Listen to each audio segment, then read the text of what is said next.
कि 10 से 12 लाख अगर आपका बजट है तो भी आप यूरोप में आ सकते हैं। शेंजन की एक कंट्री है। हम ऑलरेडी बहुत सारी कंट्रीज़ के ऊपर बात कर चुके हैं। ये हमारी 10th ऐसी कंट्री है जिसमें आप शेंजन कंट्री है जिसमें आप पढ़ने के लिए आ सकते हैं। इंग्लिश के बहुत सारे कोर्सेज़ यहाँ पर अवेलेबल हैं, मास्टर और बैचलर दोनों के लिए। तो ये कंट्री का बजट जो है वो आपको बैंक स्टेटमेंट जो है वो 12 से 13 लाख की बैंक स्टेटमेंट आपकी रिक्वायर्ड होगी और एक्सपेंसेस इसके ऊपर हैं। तो आज बात करेंगे हम पोलैंड के ऊपर। तो ऑलरेडी अगर आपने हमारी ये सीरीज़ फ़ॉलो नहीं की जिसमें हमने बाल्टिक कंट्रीज़ और स्कैंडिनेवियन और नॉर्डिक कंट्रीज़ के बारे में बात की थी और लास्ट वीडियो में हमने चेक रिपब्लिक के बारे में बात की थी, तो आप ये सीरीज़ को फ़ॉलो ज़रूर करें और इसमें हम हर कंट्री के बारे में यूरोप की और शेंजन की तमाम कंट्रीज़ 29 कंट्रीज़ शेंजन की और 2 ऐसी यूरोपियन कंट्रीज़ जो शेंजन में नहीं आती उन पे भी हम डिस्कस करेंगे। तो आज बात करते हैं पोलैंड के ऊपर। पोलैंड एक डेफ़िनेटली बहुत ही कॉस्ट इफ़ेक्टिव चीप कंट्री है जहाँ पर आप आ सकते हैं। चीप आपके बजट के हिसाब से कह रहा हूँ, बहुत अच्छी कंट्री है।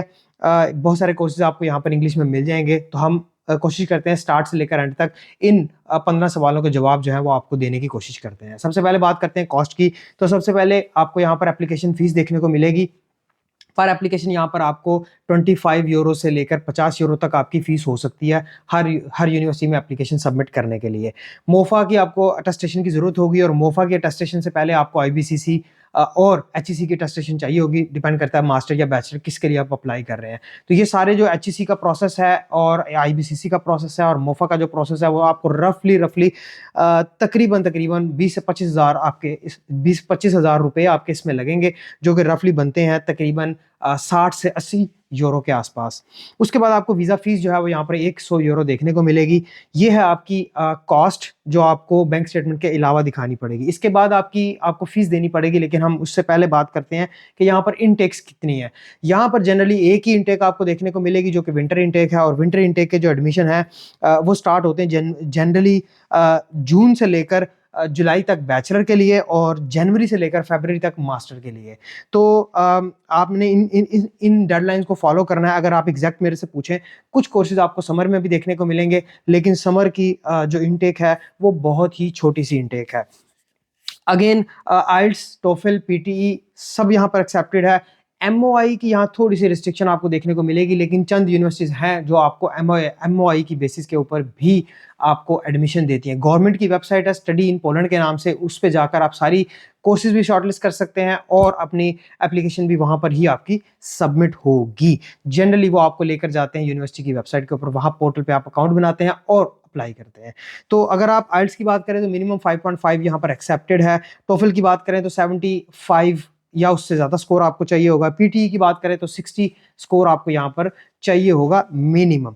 यूनिवर्सिटी की फ़ीस जो है वो इंटरनेशनल स्टूडेंट्स के लिए मिनिमम आपको यहाँ पर 1500 देखने को मिलेगी और ज़्यादा से ज़्यादा 3500 यूरो पर सेमेस्टर हो सकती है, डिपेंड करता है किस यूनिवर्सिटी में आपका एडमिशन हुआ है। मिनिमम जो आपको यहाँ पर इंटरमीडिएट में रिक्वायर्ड होगा बैचलर में आने के लिए, तो वो 60% आपको रिक्वायर्ड होगा। थोड़ी सी हाई रिक्वायरमेंट है, लेकिन अगर आप इस कैटेगरी में फॉल करते हैं तो पोलैंड बहुत ही अच्छी और कॉस्ट इफेक्टिव कंट्री हो सकता है आपके लिए। और अगर सीजीपीए की बात करें मास्टर के लिए तो मिनिमम 2.8 और आइडियली 3 सीजीपीए तक जो है वो आपको मिनिमम देखने को मिलेगा। गैप का मसला नहीं है। गैप 2 से 3 साल का जो है वो डायरेक्टली एक्सेप्ट कर लेते हैं विदाउट एनी प्रूफ, लेकिन अगर आपका 3 साल से ज़्यादा का गैप है तो आपको उसको जस्टिफाई करना पड़ता है अपने extra curricular activities, extra education या फिर जॉब के एक्सपीरियंस की बेस के साथ।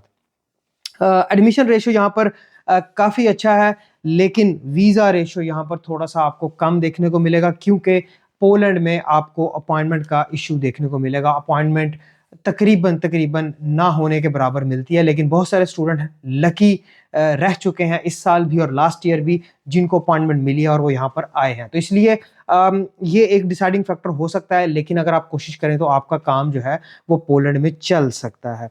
बैंक स्टेटमेंट जो है अनफॉर्चुनेटली पोलैंड जो है वो पाकिस्तानी बैंक्स की स्टेटमेंट एक्सेप्ट नहीं करता। 3 ऑप्शंस आपको दिए हैं पोलैंड एम्बेसी ने कि या तो आपके पास ट्रैवलर्स चेक हो जो कि पाकिस्तान में आप बैंकों से बनवा सकते हैं, बट आई थिंक वो आप डिसकंटिन्यू हो चुका है स्टेट बैंक की तरफ से। दूसरी ऑप्शन जो है वो स्पॉन्सरशिप है। अगर आपके पास पोलैंड से कोई स्पॉन्सरशिप मिल जाए तो आप उस स्पॉन्सरशिप की बेस के ऊपर आ सकते हैं। अगर आपको कोई स्कॉलरशिप मिल जाए, क्योंकि पोलैंड में काफ़ी स्कॉलरशिप्स आपको देखने को मिलेंगी, अगर आपके पास स्कॉलरशिप है तो वो भी आपका चल जाएगा, तो आपको बैंक स्टेटमेंट की ज़रूरत नहीं पड़ेगी।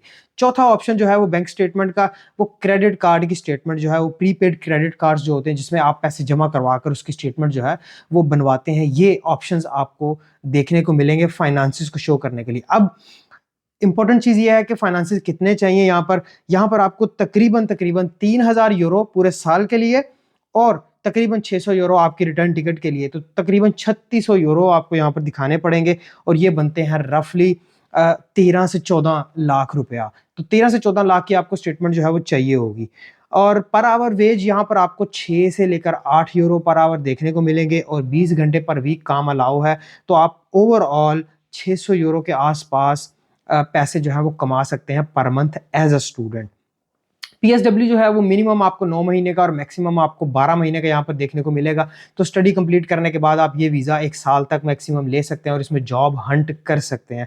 और अगर आपको जॉब मिल जाती है तो आप पीआर वाले रूट पे भी चले जाते हो, और पीआर जो है वो 5 साल आपको जॉब करनी पड़ती है विद B1 लैंग्वेज, तो फिर आप पीआर के लिए एलिजिबल होते हो। और पासपोर्ट जो है, अगर आपको पीआर मिल चुकी है तो 2 साल के बाद उस पीआर पे आप रहते हुए with job and B1 language passport भी अप्लाई कर सकते हो।